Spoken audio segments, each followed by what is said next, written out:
back in Alice's kitchen, and we're going to learn about stoneware and some other things today. Talk about stoneware, and then what I would like to do, if it's not too disorganized, pull some of the pieces up so you can actually zero in on them. Sounds really good. So let me read my little blurb. All right. You can film that. You don't have to film me. All right. Okay.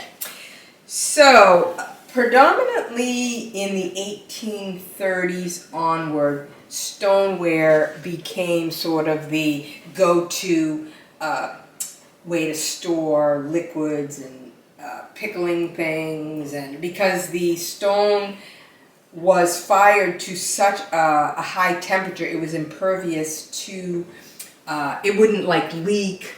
Like, I know if they stored things in redware, it just didn't, it wasn't quite as, what's the word I'm looking for? It didn't hold the liquids quite as good as this does. Interesting. Yes. Okay. And so these were better suited for storing liquids, spirits, pickling meats, all kinds of things, and it also protected it from the little varmints. And I'm guessing that if they had a buttery, these types of things would be in the buttery, because they would store their foods there.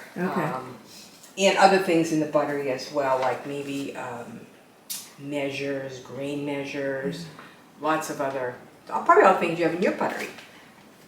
Some. Yeah. Yeah. Yeah. All right, so let me see what else do I want to talk about here. So the stoneware color, it can actually go from very light, which I would say that's pretty light.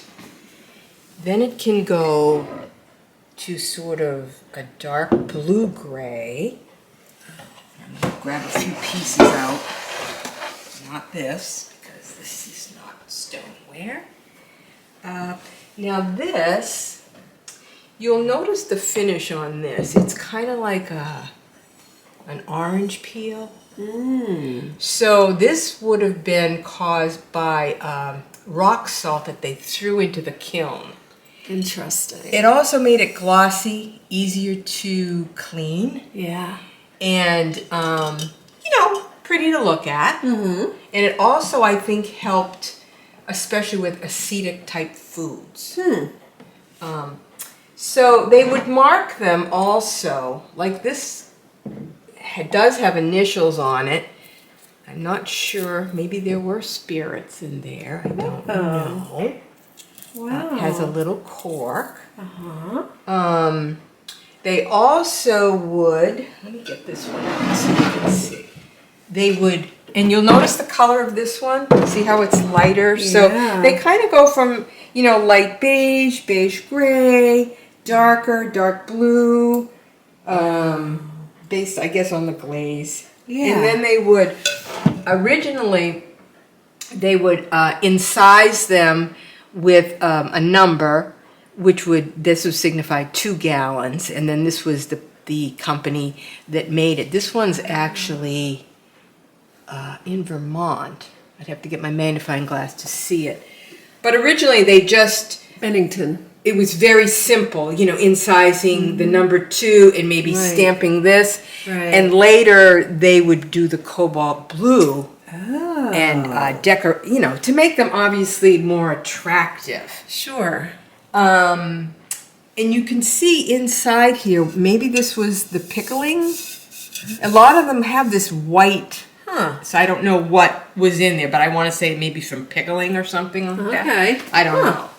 But the blue, I like the blue ones. They're obviously more expensive, but you can start out collecting these very, very simple ones as well.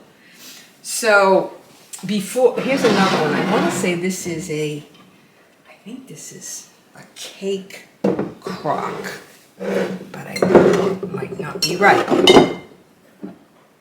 But you can see whatever was in there. a lot. You'll notice this a lot. It means it's authentic. Yes. Okay. It's not, and again, this has the nice the blue, and it does have some sort of a little incising here. Let's see what else here. Okay. Wow. And most of these were not made in New England until later. Most of them came from, I want to say Pennsylvania and New York and New Jersey originally. Really? And then in the later 1800s, New England and Ohio. Oh. Yeah. So wow. before the stoneware, obviously there was redware. Right. And then this from the 1830s on became the standard of, storing foods. Right. And let me just, there were different shapes. Different shapes. Oh, they're beautiful. Some marked, some not. They usually, see, now this is on the back, it's incised with a 2. And then there's the Evans and Company that made it. Yeah. And then they decorated it. But it's so beautifully brilliant, I think. It really is. Now this little piece, I want to say it's German, and I don't know why I'm saying that, but, because it says Germany. Okay. I knew I read that somewhere. But I don't have another one that says Germany. Oh, wow. So I guess in other parts of the world they were doing the same thing, I guess. They were. You know? Yeah. But, yeah, so again, the blue, and this blue was put on before the glaze. Okay. So if it feels like it's over the glaze, it's an after, and it's not original. Okay. But they would normally do that, then glaze them. Oh, wow. Again, you see the color? Yes. It's sort of, now this one almost looks like it was on a fire or something like that. It's brilliant. But I thought it was kind of cool. It's very cool. Because it's a picture. Right. And all of these are crocks. Right. So it was a little bit different. Yeah. So I just want to show you a couple of other just really cool ones. I'll put this here. I mean, once you start getting hooked on the blue, it's just so wonderful. And you'll see like common things that they paint. Leaves, obviously the bird. Yep, yep. More leaves and I don't know what you want to call them, leaves. Yeah. A lot of those. Oh, I gotta show you. Let me show you the bird one. Okay. I'll get it down here on the floor. Oh, wow. There's the bird one. Beautiful.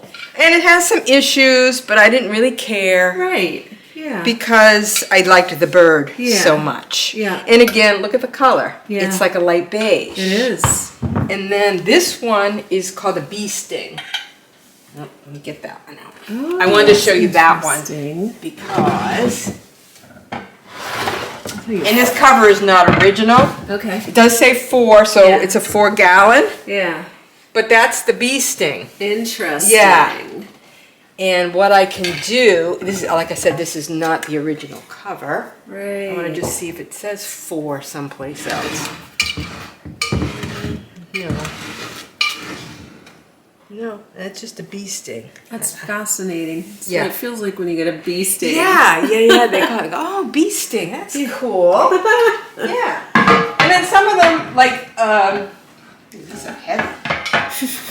These were also more durable than the redware. Okay. And they didn't chip as easily. You notice that redware chips easily. Yeah. So this was just a sturdier option. And this is just, again, it's just decorated. I don't see any. Wow. So maybe this shape was used for a certain food. I don't know. Huh. Or maybe, I guess they could have put grains and things, and you know how sometimes they'll cover them with a cheesecloth? Right. That sort of thing. Okay. It was just kind of all about preserving the food and keeping it away from the little varmints. So that's the, I do have some other pieces. You'll have to follow me. I will follow you. Because I wanted to show you these larger jugs. these over here. Oh, wow. So I don't know what they were used for. Were they used for liquids? I don't know. They have a different kind of a top. See, it's flat here. Yeah. So was there a cork? I don't know. I got it obviously for the blue, the writing, and then this fabulous, I think it's like a, I think it's Rockingham. It's a brown glaze. Wow.